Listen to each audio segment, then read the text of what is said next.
O ano era 1940. Um jovem matemático trabalhava em uma sala escondida em Bletchley Park, instalação militar secreta na Inglaterra. Nos campos de batalha, milhares de soldados ofereciam suas vidas, milhares de civis perdiam suas casas, seus pertences, seus familiares e suas esperanças.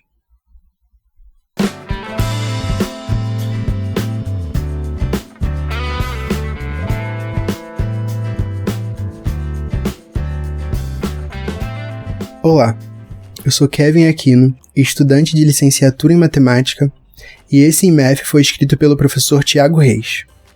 Programa Institucional de Iniciação Científica, Instituto Federal de Educação, Ciência e Tecnologia do Rio de Janeiro. Antes de começar, não se esqueça de curtir o vídeo, se inscrever no canal e ativar o sininho para que o YouTube avise sempre que lançar um vídeo novo. Hoje, vamos falar sobre Alan Turing. As tropas nazistas avançavam e se faziam valer de uma arma poderosa, que não dava tiros. Enigma, uma máquina usada pelo exército nazista para se comunicar através de mensagens codificadas. Essa máquina tinha a capacidade de criar uma quantidade incontável de códigos que eram alterados todo dia. Várias equipes de cientistas, matemáticos e criptoanalistas trabalhavam dia e noite na tentativa de decifrar as mensagens nazistas, mas até então sem muito sucesso. Matemáticos poloneses já haviam desenvolvido uma máquina chamada de bomba para decifrar os códigos da Enigma. Era máquina contra máquina. Mas a polonesa era limitada e podia decifrar apenas alguns casos particulares das mensagens nazistas, logo se mostrando não muito útil. Era uma máquina poderosa contra uma máquina limitada. Foi Alan Turing que, partindo das ideias polonesas, desenvolveu uma nova versão da bomba, agora suficiente para decifrar mensagens nazistas em tempo hábil. Era máquina poderosa contra máquina poderosa. Com a criação de Turing, agora poderiam decifrar mensagens de alto nível, desde relatórios detalhados de situação preparados por generais nas frentes de batalha e ordens assinadas pelo próprio Hitler, até as minúcias importantes da guerra, como relatórios meteorológicos e inventários do conteúdo de navios de abastecimento. Algumas dessas mensagens chegavam ao alto escalão britânico em 1 ou 2 horas após a transmissão. Quanto mais rápido as mensagens pudessem ser quebradas, mais rápido os exércitos podiam agir contra os nazistas. Em 1943, as bombas de Turing já estavam decifrando um total impressionante de 84 mil mensagens Enigma por mês. As contribuições de Turing foram cruciais para a derrota nazista. Estima-se que os trabalhos de Turing encurtaram a guerra de 2 a 4 anos, e pouparam de 14 a 28 milhões de vidas. Anos antes de seu trabalho decifrando mensagens de guerra, Turing criou um modelo teórico, abstrato, de computador. A chamada máquina de Turing não tinha o objetivo de implementação física, mas a idealização do funcionamento lógico de um computador.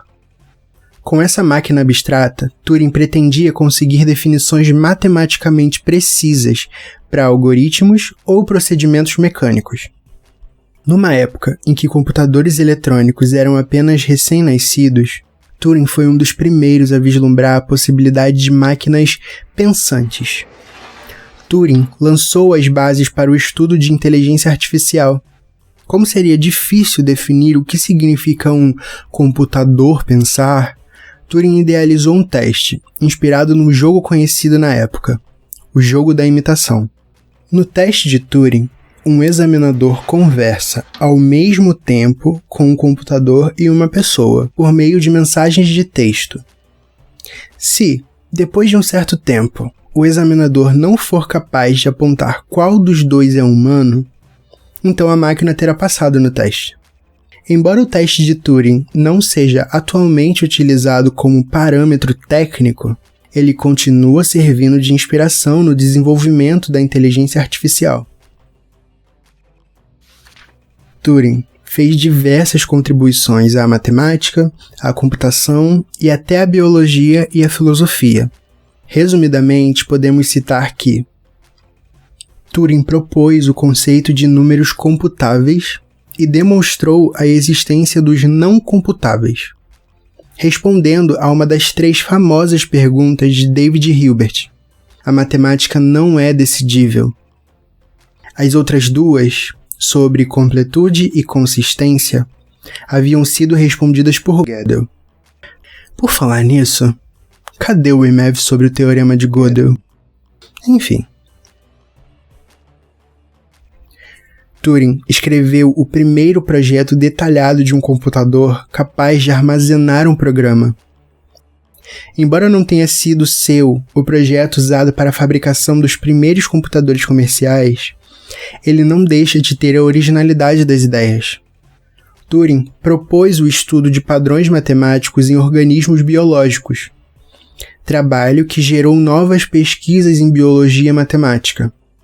Turing chegou a publicar artigos na conceituada revista de filosofia Mind, e suas ideias sobre inteligência artificial são discutidas em cursos e ensaios sobre filosofia da mente. Alan Matheson Turing era gay. Turing chegou a ficar noivo de sua colega de trabalho e amiga, Joan Clark. O noivado não foi pra frente, mas os dois mantiveram uma amizade genuína. Tinham assuntos e gostos em comum, além de confiança mútua. Inclusive, Turing revelou a sua homossexualidade a Clark. Em certa ocasião, pelos idos de 1952, portanto 7 anos após o fim da guerra, a casa de Turing foi invadida. Ao relatar o ocorrido às autoridades policiais, Turing falou sobre um relacionamento homoafetivo que tinha. Crime. A seção 11 da Criminal Law Amendment Act britânica de 1885 incluía o delito de indecência grosseira, que criminalizava atos sexuais entre homens. O pioneiro da computação moderna, um dos matemáticos mais brilhantes de todos os tempos, o cientista herói, que, sem empunhar uma arma, teve grande contribuição na derrota dos nazistas, foi acusado, julgado e condenado por namorar uma pessoa do mesmo sexo. Lhe foram impostas 2 opções para cumprir a pena: 2 anos de prisão ou liberdade condicional atrelada a um tratamento hormonal para suprimir a libido. Turing agora era um criminoso. Nessa condição, perdeu seu trabalho de quebra de códigos, que se provou vital durante a Segunda Guerra Mundial, e ficou impedido de frequentar as instalações militares onde trabalhara. Pelo tratamento imposto em troca da prisão, Turing passou a tomar doses regulares de dietilestilbestrol, que na época era chamada de estilbestrol, um estrogênio sintético com o objetivo de inibir o desejo sexual. Em 8 de julho de 1954, perto de completar 42 anos, Turing foi encontrado caído, morto, em seu quarto. A autópsia identificou a morte no dia anterior com envenenamento por cianeto. Uma maçã mordida foi encontrada ao lado do corpo de Turing. O inquérito aberto pela polícia concluiu que Turing cometeu suicídio.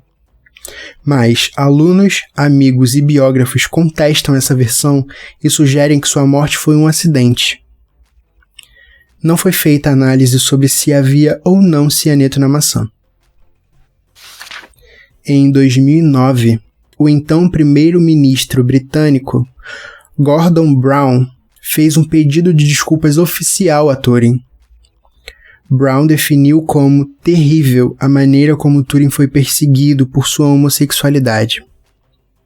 Em 2013, portanto 59 anos após a sua morte, Turing recebeu perdão real por seu crime de homossexualidade, concedido sob a real prerrogativa do perdão.